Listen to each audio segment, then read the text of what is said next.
Chapter 8, Intuition or Guidance. In all thy ways acknowledge him, and he shall direct thy paths. There is nothing too great of accomplishment for the man who knows the power of his word, and who follows his intuitive leads. By the word he starts in action unseen forces, and can rebuild his body or remold his affairs. It is, therefore, of the utmost importance to choose the right words, and the student carefully selects the affirmation he wishes to catapult into the invisible. He knows that God is his supply, and that there is a supply for every demand, and that his spoken word releases this supply. Ask, and ye shall receive. Man must make the first move. Draw nigh to God, and he will draw nigh to you. I have often been asked just how to make a demonstration. I reply, speak the word, and then do not do anything until you get a definite lead. Demand the lead, saying, Infinite Spirit, reveal to me the way. Let me know if there's anything for me to do.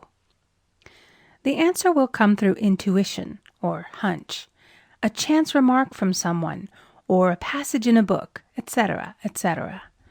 The answers are sometimes quite startling in their exactness. For example, a woman desired a large sum of money. She spoke the words, Infinite Spirit, open the way for my immediate supply. Let all that is mine by divine right now reach me in great avalanches of abundance. Then she added, Give me a definite lead. Let me know if there is anything for me to do. The thought came quickly. Give a certain friend, who had helped her spiritually, $100. She told her friend, who said, Wait and get another lead before giving it. So she waited, and that day met a woman who said to her, I gave someone $1 today. It was just as much for me as it would be for you to give someone 100. This was indeed an unmistakable lead, so she knew she was right in giving the $100. It was a gift which proved a great investment, for shortly after that, a large sum of money came to her in a remarkable way. Giving opens the way for receiving. In order to create activity in finances, one should give. Tithing, or giving 1/10 of one's income, is an old Jewish custom and is sure to bring increase. Many of the richest men in the country have been tithers and have never known it to fail as an investment.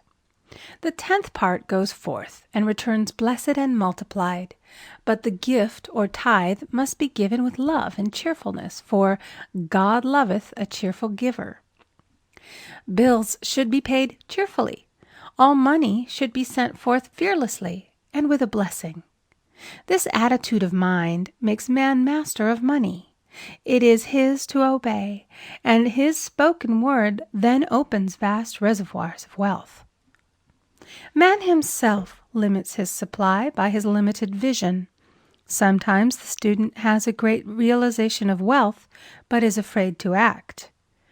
The vision and action must go hand in hand, as in the case of the man who bought the fur-lined overcoat. A woman came to me asking me to speak the word for a position. So I demanded, Infinite Spirit, open the way for this woman's right position. Never ask for just a position.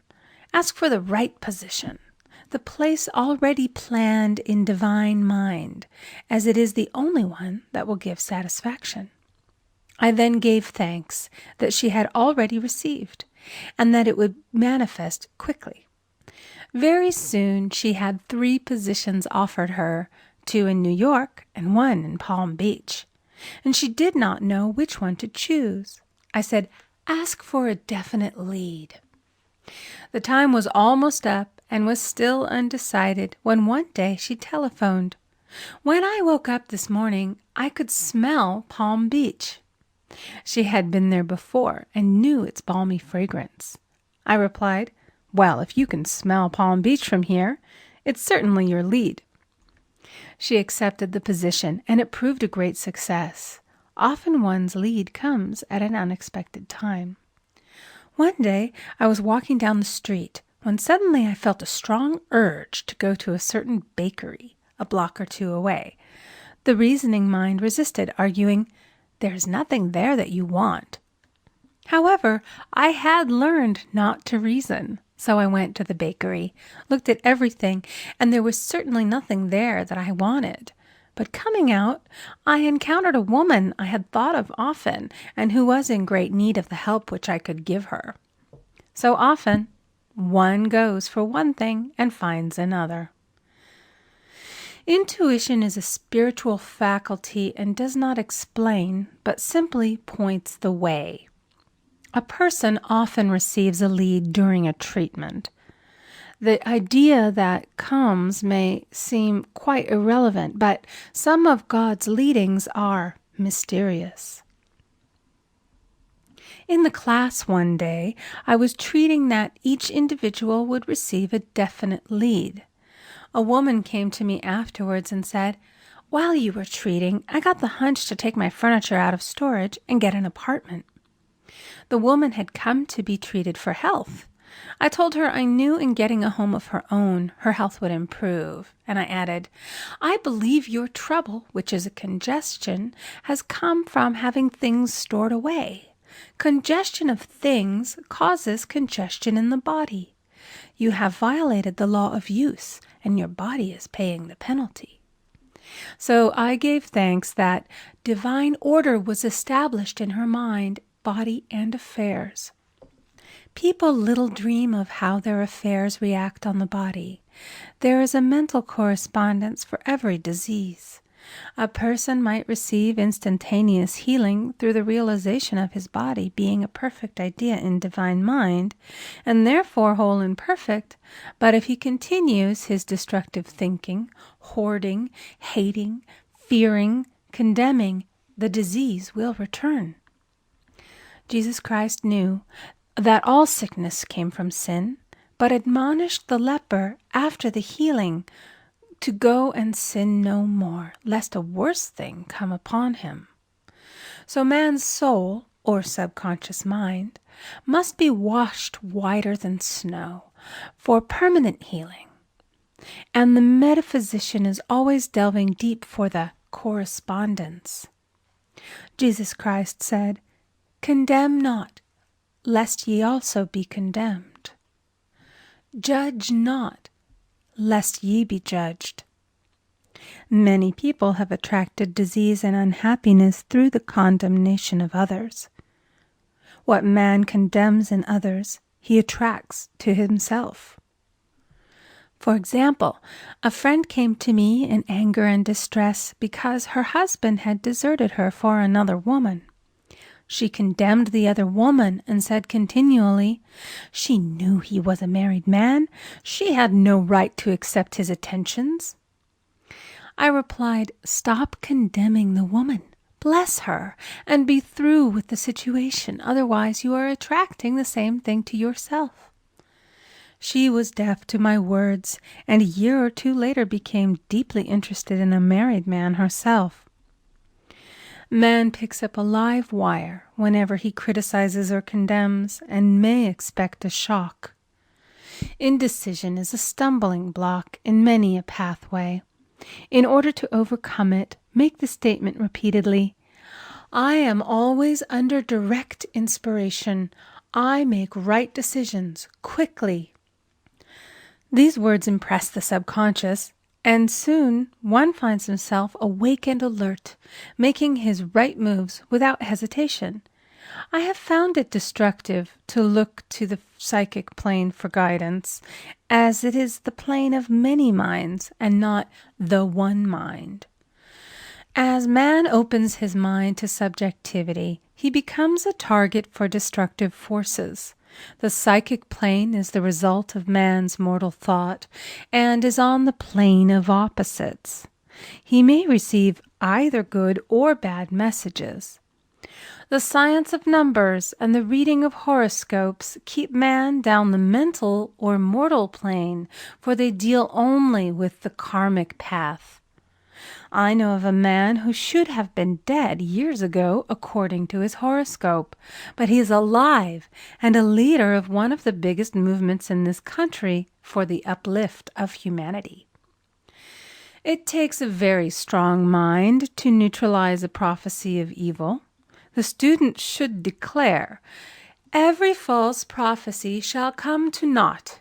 Every plan my Father in heaven has not planned shall be dissolved and dissipated.